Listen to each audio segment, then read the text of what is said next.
I greet you, once as always, acknowledging the moment, acknowledging the truth and the greater truth. And these are the moments that we will explore together. For in each moment we could say that there is a truth, a lower truth, a higher truth. And these days you see many lower truths coming forward. Does this mean that what you see paraded before you is less than true?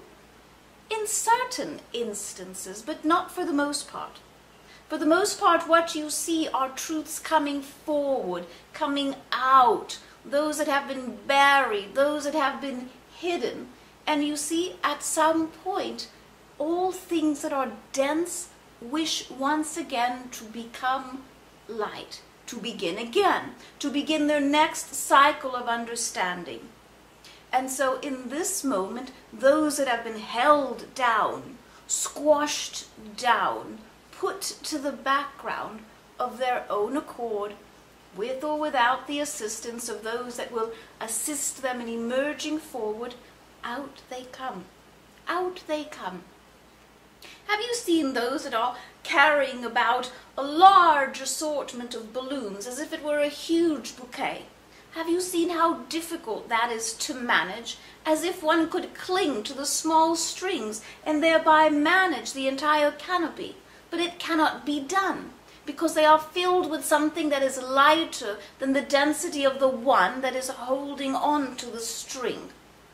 And so here they go in one direction and then the other, doing all that is in their best to escape the handler, to escape that which holds the string, to escape that which holds gravity to the earth. And so that which is light will make itself light, known, lighter. And so the moment itself now is pushing, it is emerging, it is attempting to make itself known. Why? Not simply to expose those that have held it to gravity, not simply to criminalize some or to point fingers, though cultures and societies are known to do this as well.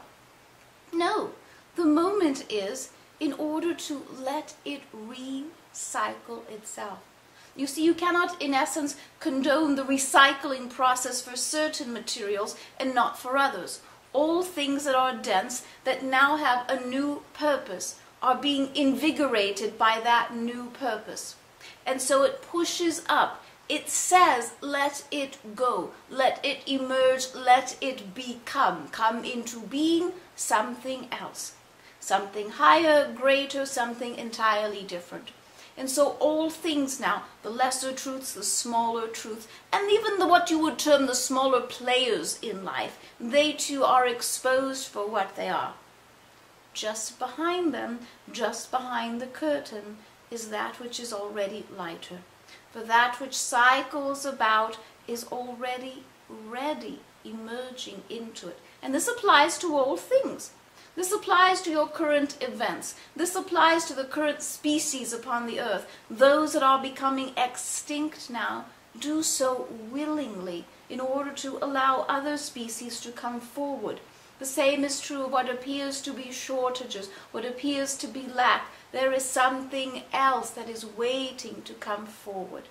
And if you wish even more proof of this, you will perhaps note that in the days previous to this one, there has been an eruption of sorts. Perhaps you have seen it. It was captured on film, you know. And so you have the eruption, the movement, the pushing upward of a volcano underneath the ocean. There in your South Pacific by your name. And there pushing itself up was a lesser truth, a lesser bit of land that now had the ability to become something else.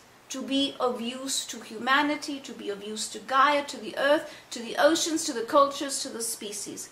And so comes the greater eruption, movement toward the surface, that great force, great force. It takes at times great force to dislodge that which has been held down, that which has been in density. With great force it must emerge, pushing its way up and through the beds of the oceans, up and through the surface of the waters in order to become something else. And so you have a reaction. You have the blend of the resources. You have the water and the air, and you have the fire and the earth, and that with ether and spirit all coming together in order to form something new. And if you have seen this, then you will know that the result of that is indeed something new that was not there previously. A new spot of land to mark on a map. A new possibilities, and you will see upon this land will come even new creatures, those that have not yet been catalogued, those that were supposed, those that were imagined to be in these waters, those by which now a unique set of circumstances has made possible for there to be new. New in the water, new upon the land, new to interact with humanity. And here you see but the beginning. But the beginning. This is what emerges when there is opportunity. Now, how did this opportunity come to be? We will explore that just a bit as well. And so imagine that humanity has been living inside of a box, or the earth, matters not what we will call, label that box. And then comes the new ideas, and all are told, oh, dear humanity, dear being, begin to think outside the box. Think outside of this area. Do not engage the brain as you have always done. Engage the brain uniquely and differently. And so comes one and then comes many, thinking outside the box. And then because they have begun to think that way long enough, then they begin to move outside the box, moving outside that idea. As if it were a room or a home, one begins to move out of that environment into another. And at first, clumsily, it begins to explore a new thought, a new idea, a new vibration, a new technology, a new modality, what you would term it. And this exploration delights the being, for it is after all something new, something original. Here it is outside the box. And then come others following also. Well, if it is safe out there, I will come out there with you. And so comes the next, and comes the next, and comes the next. And then as that movement continues, all of a sudden it seems that there are many now gathered outside the box. And then comes a moment of fear. For there you begin to recognize, I know that one, and I know that one too.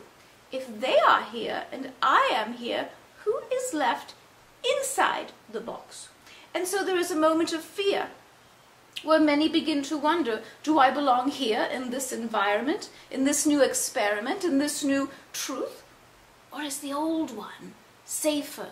And so there comes the movement back.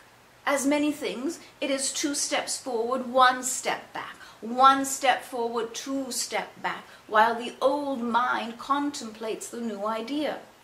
And so now you have those that are moving outward, and those that have reconsidered their ideas, they are now moving back inward. And so you have a bit of a shuffle. And in that shuffle there is a friction. And in that friction of the entrance and the exit, one cannot quite tell what or who is coming, what or who is going.